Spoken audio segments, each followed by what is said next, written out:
might have heard this before. I know I have. 'Cause this song is called Alice's Restaurant. It's about Alice and the restaurant. But Alice's Restaurant was never the name of a restaurant. That was always just the name of this song. And I guess that's probably why I still call this song Alice's Restaurant. You can get anything you want at Alice's Restaurant. You can get anything you want at Alice's Restaurant. Walk right in, it's around the back, just a half a mile from the railroad track. And you can get anything you want at Alice's Restaurant. I wasn't gonna sing the song tonight, or this decade, but I realized sometime earlier this year that it had been 26 years since this come out as a movie, and it was 2 years before that it came out as a record, and it was 2 years ago on the record, which means it was like 30 Thanksgivings ago, 30 years ago on Thanksgiving, when my friend and I decided to go up and visit Alice at the restaurant. But Alice didn't used to live in a restaurant. She used to live in the church nearby the restaurant, in the bell tower, with her husband Ray and Facha the dog. And living in the bell tower like that, they used to have a lot of room downstairs where the pews used to be. Seeing as how they took out all of the pews and having all that room, they decided that they didn't have to take out their garbage for a long time. We got up there, found the place was filled with garbage, and we decided it'd be a friendly gesture for us to take the garbage down to the town dump. So we took the half a ton of garbage, put it in the back of a red VW microbus, took shovels and rakes and implements of destruction, and headed on toward the town dump. We got there, and there was a sign, a chain across the road, and the sign said, "Closed on Thanksgiving." We had never heard of a dump closed on Thanksgiving before. And so with tears in our eyes, we drove off into the sunset, looking for another place to put the garbage. We didn't find one, till we come to a side road, and off at the side of the side road there was a 15-foot cliff, and at the bottom of the cliff there was another pile of garbage. We decided that one big pile would be better than two little ones, and rather than bring that one up, we decided to throw ours down. That's what we did. Drove back to the church, had a Thanksgiving dinner that couldn't be beat, went to sleep and didn't get up until the next morning, when we got a phone call from Officer Obie. He said, "Kid, we found your name on an envelope at the bottom of a half a ton of garbage. Just wanted to know if you had any information about it." And I said, "Yes, sir, Officer Obie. I cannot tell a lie. I put that envelope under that garbage." It was after speaking to Obie for about 45 minutes on the telephone that we finally arrived at the truth of the matter. And Obie said we had to go down and pick up the garbage, and we also had to go down and talk to him at the police officer station. Now, friends, there was only one of two things that Obie could have done at the police officer station. The first thing was he could have given us a medal for being so brave and honest on the telephone, which wasn't very likely. Hey, we didn't expect it. And the other possibility was that he could have bawled us out and told us never to be seen driving garbage around the vicinity again, which is what we expected. But when we got to the police officer station, there was a third possibility that we hadn't counted on. And we was both immediately arrested, handcuffed, and I said, "Obie, I don't think I can pick up the garbage with the handcuffs on." He said, "Shut up, kid. Get in the back of the patrol car." And we sat in the back of the patrol car and drove to the, quote, "scene of the crime," unquote. Friends, I want to tell you about the town of Stockbridge, Massachusetts, where this was happening. They got 3 stop signs, 2 police officers, and 1 police car. But when we got to the scene of the crime, there was 5 police officers and 3 police cars, being the biggest crime of the last 50 years, and everybody wanted to get in the newspaper story about it, and they was using up all kinds of cop equipment they had hanging around the police officer station. They was taking plaster, tire track, footprints, dog-smelling prints. They took 27 8x10 colored glossy pictures with circles and arrows and a paragraph on the back of each one explaining what each one was to be used as evidence against us. They took pictures of the approach, the getaway, the northwest corner and the southwest corner, and that's not to mention the aerial photography. And it was after the ordeal we went back to the jail. Obie said he was going to put us in a cell. He said, "Kid, I'm going to put you in a cell. Give me your wallet and your belt." And I said, "Obie, I can understand you wanting my wallet, so I don't have any money to spend in a cell, but what do you want my belt for?" And he said, "Kid, we don't want any hangings." And I said, "Obie, did you think I was going to hang myself for littering?" Obie said he was making sure, and friends Obie was, 'cause he took out the toilet seat so I couldn't hit myself over the head and drown. Took out the toilet paper so I couldn't bend the bars, roll the toilet paper out the window, slide down the roll, have an escape and get away. Obie was making sure all right. And it was about 4 or 5 hours later that Alice, remember Alice? This is still the song about Alice, and anyway, Alice come by, and with a few nasty words to Obie on the side, she bailed us out of jail. We went back to the church, had another Thanksgiving dinner that couldn't be beat, went to sleep and didn't get up until the next morning. When we all had to go to court, we walked in, sat down. Obie come in with the 27 8x10 color glossy pictures with the circles and arrows and a paragraph on the back of each one explaining what each one was to be used as evidence against us, and he sat down. A man come in. He said, "All rise!" And we stood up, and Obie stood up with the 27 8x10 color glossy pictures, and the judge walked in with a CNI dog. Sat down. We sat down. Obie looked at the CNI dog, and then at the 27 8x10 colored glossy pictures, and looked at the CNI dog, and Obie began to cry. Because Obie come to the realization that this was a typical case of American blind justice, and there was no way the judge was going to look at the 27 8x. Well, it didn't matter, because we was fined $25 each, and we had to pick up the garbage in the snow.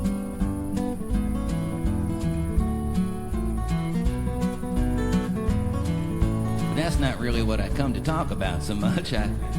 I just thought I'd mention it, because I know there's probably some people sitting here tonight thinking this is some kind of nostalgic ballad or something, and I hope so.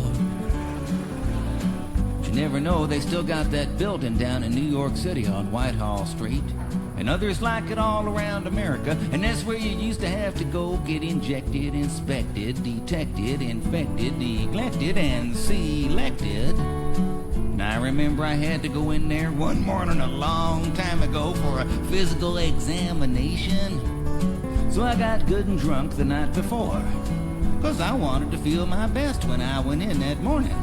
I mean, I wanted to feel, I wanted to look, I wanted to be like the all-American kid. And when I went in that morning, I was hung down, I was brung down, I was hung up. I was all kinds of mean, nasty, ugly-looking things. I walked in, I sat down. Give me a piece of paper. Said, "Kid, see the psychiatrist, room 604. I went up there. I said, "Shrink, I want to kill. I want to kill.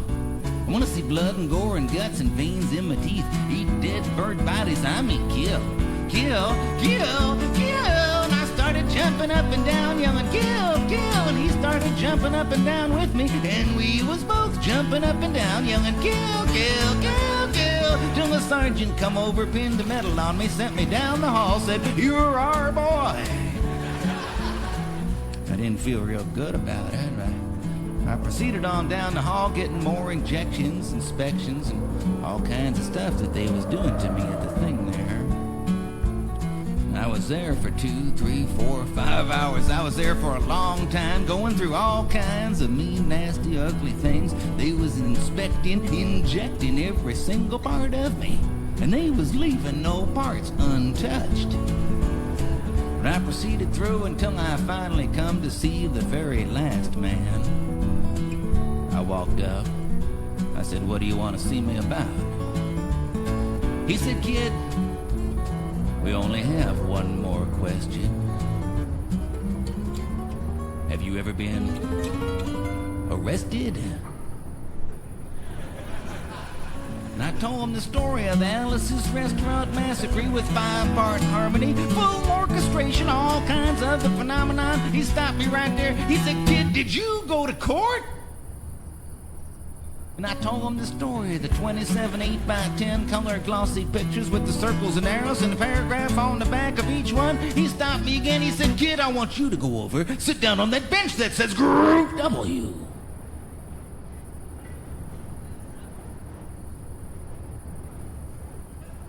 Now, kid.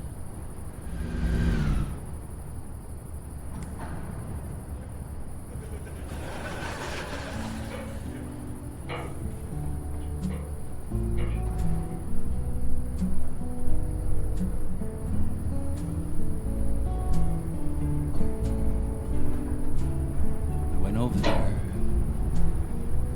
Group W. Group W is where they used to put you if you may not have been moral enough to join the army. After committing your special crime, there was all kinds of mean, nasty, ugly-looking people on the bench. There was mother rapers, father stabbers, and father rapers. I mean, there was father rapers sitting there on the bench next to me. I mean, he was mean, nasty, ugly, horrible, crime-fighting guys. And the meanest, ugliest, nastiest one, the meanest father raper of them all, was coming over to me, and he sat down next to me and said, "Kid, what'd you get?" I said, "I didn't get nothing. I had to pay $25 and pick up the garbage." He said, "Kid, what was you arrested for?" I said, "Littering." And they all moved away from me on the bench there until I said, "And creating a nuisance." And then they all come back and shook my hand, and we had a great time on the bench talking about crime, mother stabbing, father raping. We were smoking cigarettes and all kinds of stuff, having a good time. Till the sergeant come over, had some paper in his hand. He held it up. He went like this. He said, "Kids, this piece of paper's got 37 words for them sentences. One no time to crime, detail crime, and got a thing to say, pretend tune about the crime, the rest of his name kind of thing got to say." And he talked for 45 minutes, but nobody understood a word he said. But we had fun filling out the forms and playing with the pencils on the bench. And I wrote down the massacre like I was supposed to, and I put down my pencil, turned over the piece of paper, and there on the other side of that piece of paper, in the middle of the other side, underlined and capitalized, away from everything else on the other side, read the following words: "Kid, have you rehabilitated yourself?" I went over to the sergeant. I said, "Sergeant, you got a lot of damn gall to ask me if I've rehabilitated myself. I mean, I'm sitting here on the Group W bench. I'm sitting here on the Group W bench because you want to know if I'm moral enough to join the army, burn women, kids, houses, children, villages after being a litter bug."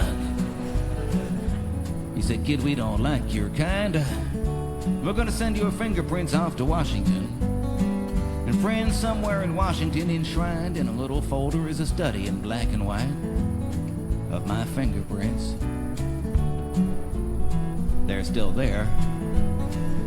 The only reason I'm singing you the song tonight is because you may know somebody in a similar situation sometime. Even some of you could be in a situation like that sometime sooner than you're sitting here thinking about right now. If you ever find yourself in a situation like that and you don't know what to do, there may be only one thing well, there may not actually be a hell of a lot you can do at all. But there's something you can try. And that's to be wherever it is you're supposed to be. You just go down there, you sit there, you ask to see the shrink. You go up there, you say like, "Oh, shrink, excuse me, man, but you can get anything you want at Alice's restaurant," and walk out. Imagine one person, I mean even today, walking in singing some Alice's restaurant, walking out. They're gonna say, "Hey, that guy's 30 years too late. Get that guy out of here." Imagine two of them walking in hand, singing in harmony. I don't care what the president says. Unfortunately, to a lot of people, that's still a problem. Imagine three of them. They might think it's some kind of organization or something. And so you can imagine like 50 people, maybe 50 people a day walking in, singing some Alice's restaurant, walking out. Friends, they might think it's a movement. And most of them be too young to know what a movement was. That's what it was. It was the Alice's Restaurant anti-massacre movement. That's what it was, and that's what it is. And I guess that's what it's always gonna be. And all you've got to do to join is to sing it with me as it comes around again on the guitar. With feeling. You can get anything you want at Alice's Restaurant. You can get anything you want at Alice's Restaurant. Walk right in, it's around the back, just a half a mile from the railroad track.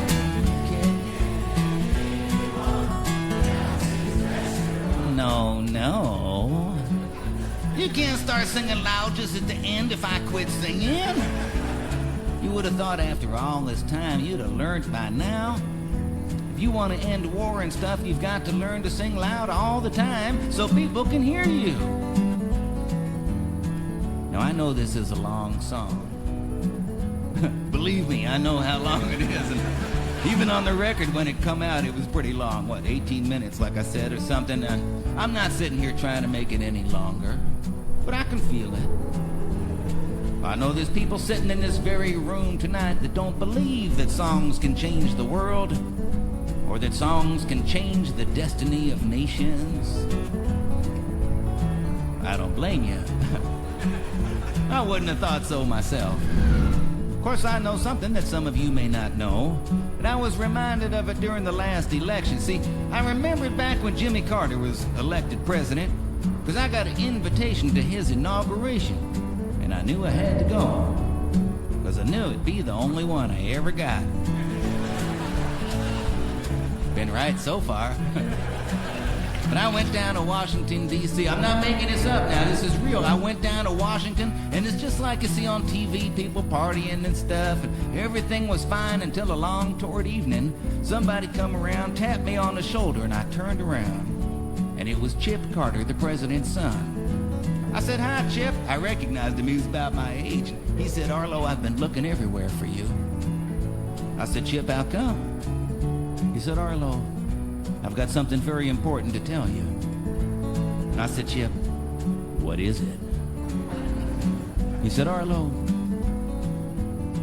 we were moving our stuff into the White House, and in the Nixon Record Library, we found a copy of your record, Alice's Restaurant." I looked at Chip Carter. I looked deep into the man's soul. I said, "Chip, was it open?" And in slow motion, he nodded, yes, it had been opened. And I want you folks sitting here tonight to know that I did not think about that for a long time. Until just recently, when we was all thinking about Richard Nixon when he passed away. And I see some young people here that may not know. See, but Richard Nixon was the president of the United States. And he used to like to tape stuff. I mean, if you can imagine a world before VCRs and cassette decks was everywhere, you can imagine a man who was truly ahead of his time. And he taped everything that went on in the White House, and everything was fine until one day they started playing back the tapes. People found out what was going on in there. But it wasn't anything that was on any tape that got the man in trouble. so much as it was what he had erased from the tapes. And there was one particular famous gap in one of those tapes that I was thinking about one night when I said to myself, Arlo, how many things in the world are 18 minutes and 20 seconds long?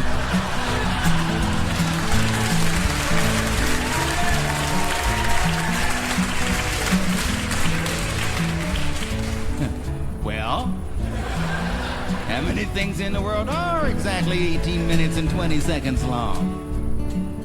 Probably just a coincidence. But it's good enough for me. So when the song comes around again on the guitar, remember that songs can change the destiny of nations, even if it's only by coincidence. You just have to know the words, have the feeling, and wait for it to come around again on the guitar. You can get anything you want at Alice's Express, except in LA, so you can't